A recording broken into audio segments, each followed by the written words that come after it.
just about 2.5 weeks out of the draft, and now it's time for me to give you my top 50 big board. This is not necessarily a mock draft. It's not necessarily how I think each player will go. It's the best player in order of how good they are, but positionless. It's essentially how good each prospect is. So there may be a guy who, yeah, he might be a second rounder, but he's going to be in the top 15. Or that's a bit of an extreme example, but you might get the point just through that. Either way, before we get into this video, let me remind you, go check out w.gg. Look at all their energy drinks. They taste great. They're the best energy drinks you're going to find.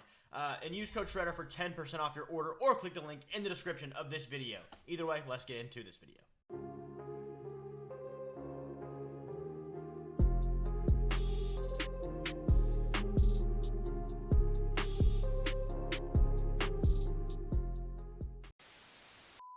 I will be using the PFF mock draft simulator basically just to give me a tier list. But here's the thing. It doesn't matter what the team is, what the pick is. This doesn't matter. It's just the easiest way to arrange this without me having to make an entire chart list on my own, which would just take way too much time. So either way, starting at number 1, the best prospect in this class is Caleb Williams, and it's not a debate. Yeah, this PFF little board right here might be similar to what I say, but it's also going to be different because I just don't believe the same things. Either way, Caleb Williams, he's one of the best quarterback prospects we've ever seen and would be the number 1 quarterback in any class for a long time. Then, in my opinion, I think Drake May is the same situation. Minus Caleb Williams, he'd be the number 1 pick in any quarterback draft, except for maybe Caleb Williams and debatable Trevor Lawrence, but I think you can even grade him over Trevor Lawrence to some degree. Drake May's a very good prospect, and both of these guys, we've been hearing a lot of crap about them lately. If we hadn't heard about them for the last 2 years, no one would be saying anything bad about these guys. They're both elite prospects. The next best player is Marvin Harrison Jr. Marvin Harrison Jr. is just, what do you expect? There's not a whole lot else here to go off of. He is a great player. Now, here's where we're going to start getting interesting, though, because positional value does play a part in this, in a prospect. So, for example, Jaden Daniels. Do I think he's as good of a prospect as Marvin Harrison Jr.? No. Do I think he's as good of a prospect as, let's say, Rome Odunze? Maybe not. I don't know. But he's a quarterback, so he's going to be more important. He's going to get a little farther. Either way, getting into it, I think the next best player is probably Brock Bowers. However, the positional value here is a little rough, but at the same time, he is so incredibly good of a prospect at the position, he might be that good. Then Malik Neighbors, I think he's also very good. I think those two are honestly interchangeable, but either of them, either way, very, very, very good prospects. Going on to the next pick, this is where we're going to see the quarterback go. Where is he at? Jaden Daniels, he's up at 6 at my big board. It's still a great selection, no doubt about it. Like I said, the team doesn't matter. That has nothing to do. It's literally just a number and a name. That's all we're looking at here. Jaden Daniels, to me, he's a very good prospect. However, he's got a lot of mental side of things that he just doesn't really get. The awareness is kind of a 0. He gets himself hurt a lot, or in spots where he will get hurt in the NFL a lot. The next is Joe Alt. He's a great tackle. You don't need to know anything else. He's a very, very, very good tackle prospect, and he would be a number 1 tackle in almost any year. Now I'm going to go to Rome Odunze. Very, very good receiver prospect as well. There's just 3 different guys here. You have your prototypical receiver in everything you want in Marvin Harrison Jr. Malik Neighbors, he's your yak guy, your gadget guy. He can do a lot of things. He's not a gadget guy. That's not the right word to use. A gadget guy is more like a Rondale Moore, a smaller guy who does little things. That's not what he is. Excuse me. Malik Neighbors does everything. He's close to the prototype, but just different in his own senses. You want the ball in his hands, then he'll make plays. Rome Odunze, he's more of a technician. He's going to get, his routes are going to be crispy. He's going to do all the dirty work a little bit, but that's a good thing as well. No doubt about it there. Next, I think Dallas Turner comes up on this board. Very, very good edge rusher. Not the best edge rusher class. We've seen better classes, but still a very good one, no doubt about that. Going on, I think another tackle is going to show up here. I think Olu Fashanu is a great tackle. He had a down year this year, but we saw him be very good in Penn State the first 2 years of his career, and he could have come out last year. Or 3 years, I guess, or whatever it was. He could have come out last year, and he would have been a top 5 to 6 pick in a year where the tackle class was probably overall just as good as this year's, and he would have been the number 1 guy gone. This year, he had a little bit of a down year, so he slips back a little bit. This is where things start really getting in muddy water. Cooper DeJean is a great prospect. All the things he does, all the things he's able to do, raise his He's one of those guys who his prospect level is higher than his draft level simply because of his role in the NFL might be different. Jared Verse could be up here. I think that's probably where we're sitting at. McCarthy, the quarterback value, where are we going to put him? That's an interesting one. A.D. Mitchell as well. I think at this point, though, Cooper DeJean probably is the next best player on the board overall, just in an overall sense. He's the best corner in this class, in my opinion, because of he does every single thing. Tackling, most corners don't do that anymore. He does. Coverage, he's good at it. Run stopping, he's good at it. Blitzing, he can do that. It's just, this guy's going to do everything you need him to do and not going to doubt about it. Next, I think Troy Fautanu probably earns his keep here. A solid spot for him, but, you know, I think you got things here you could work with. We're starting to hit a bit of a line right here. I feel like the top 11 are guys who could all be potentially, like, legitimate, like, superstars in the league very soon. Here, we're like, if you're going to be a star, it's going to take you a little bit to get there, but you might still have some good chance in the NFL in the future. Then I'd go with Jared Verse. Very good edge rusher prospect as well. Not, once again, not a number 2 in most years' classes, but maybe a 3 or 4, so not too bad. I think this is as far as it's going to go for J.J. McCarthy. I just think the quarterback positional value is too good. To me, he's got a high-level processor, and that's what's important in the NFL. Up here matters more than anything else you can do. That's why guys like Brock Purdy make it. That's why guys like Tom Brady get where they go. It's all about that. Next up, Laiatu Latu. Very solid prospect. I think he is underrated in this class, mainly because of his issues in health and stuff, but as a total player, you're not getting anything wrong there. Quinion Mitchell's up next.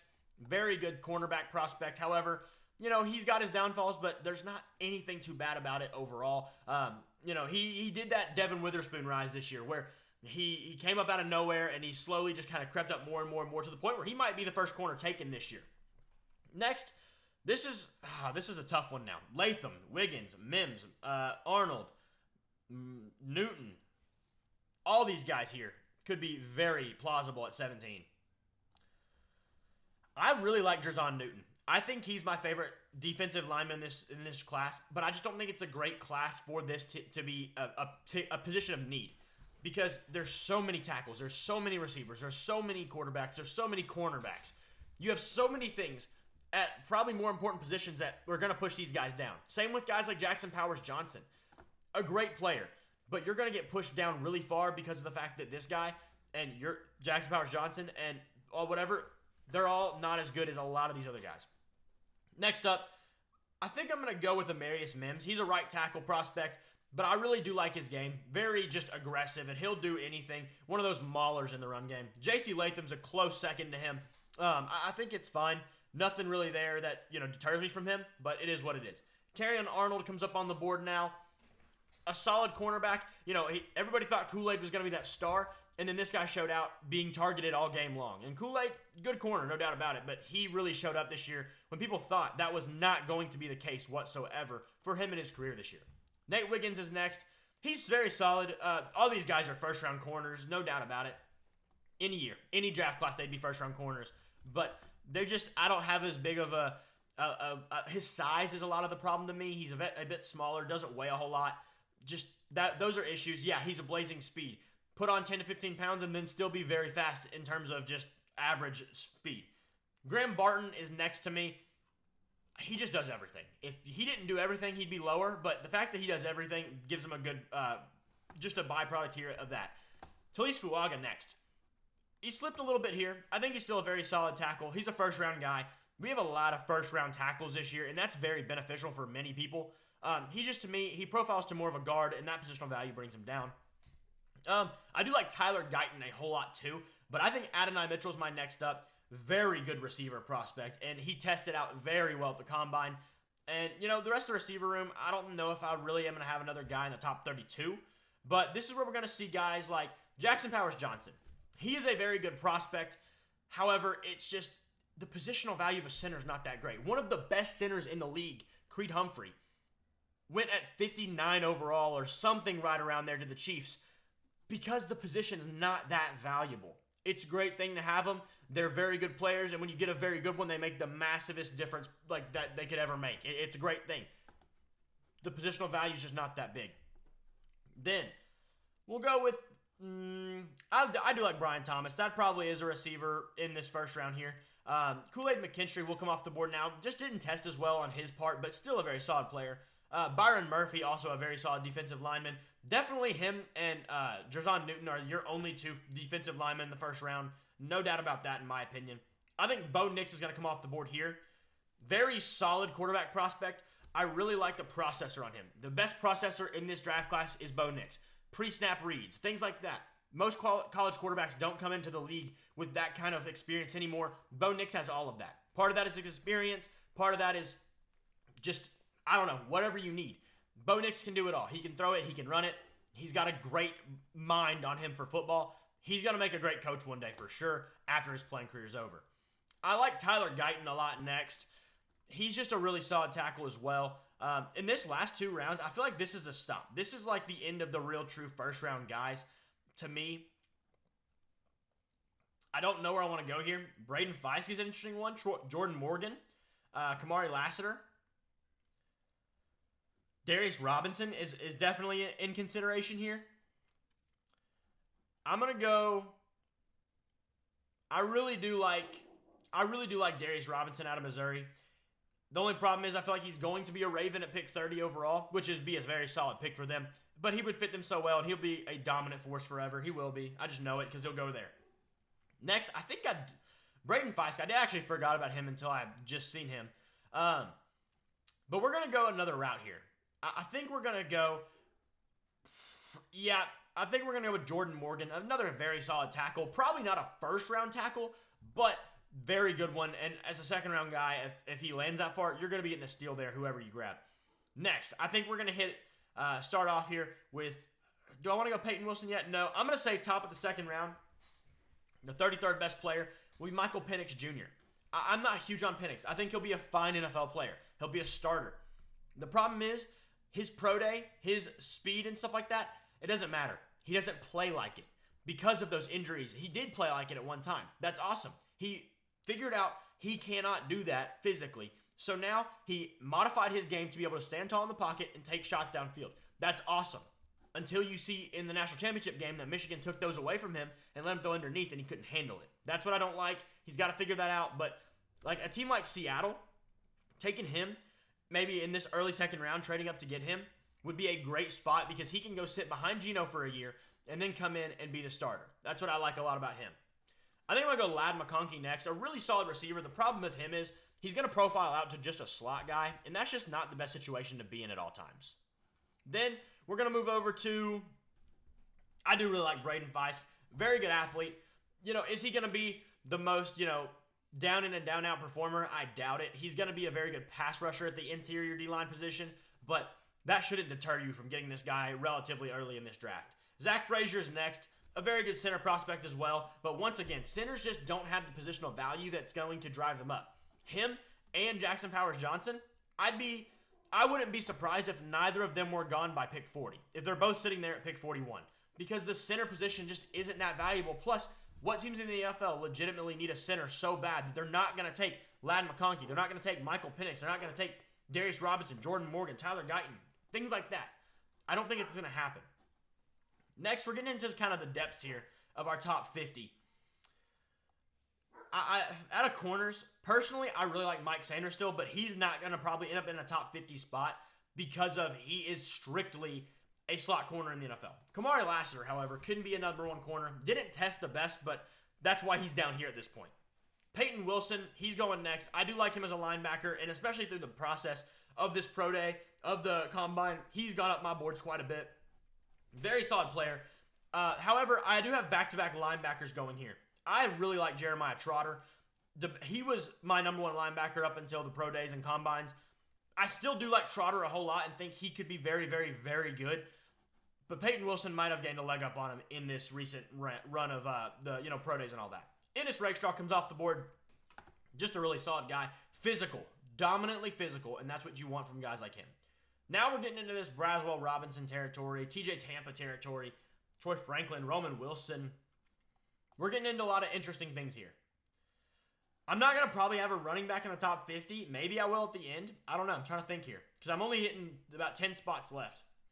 I do really like Edgerrin Cooper as well. We're going to take a third linebacker in 4 picks. He's He's another really good linebacker prospect. And once again, positional value. Linebackers aren't there, even less than centers, so that's why they all fall down here. I think my next player is going to be probably Chop Robinson. The only problem I have with Chop Robinson is he is a one-speed guy, and the one speed is go, which is great. You'd rather say whoa than than go forward. Or however Mike Tomlin says that. You'd rather have him rear back than stop going so hard. But it kind of deters him away from the quarterback at times, and that's not a great thing. Next, I think I'm going to go Roman Wilson, athletic ability. He's just like Sanders still, both from Michigan, but inverse. They're both slots, just different sides of the field. But TJ Tampa's gone far enough. He's a very good cornerback prospect as well. With a deep corner class, this guy being in the second round is kind of crazy.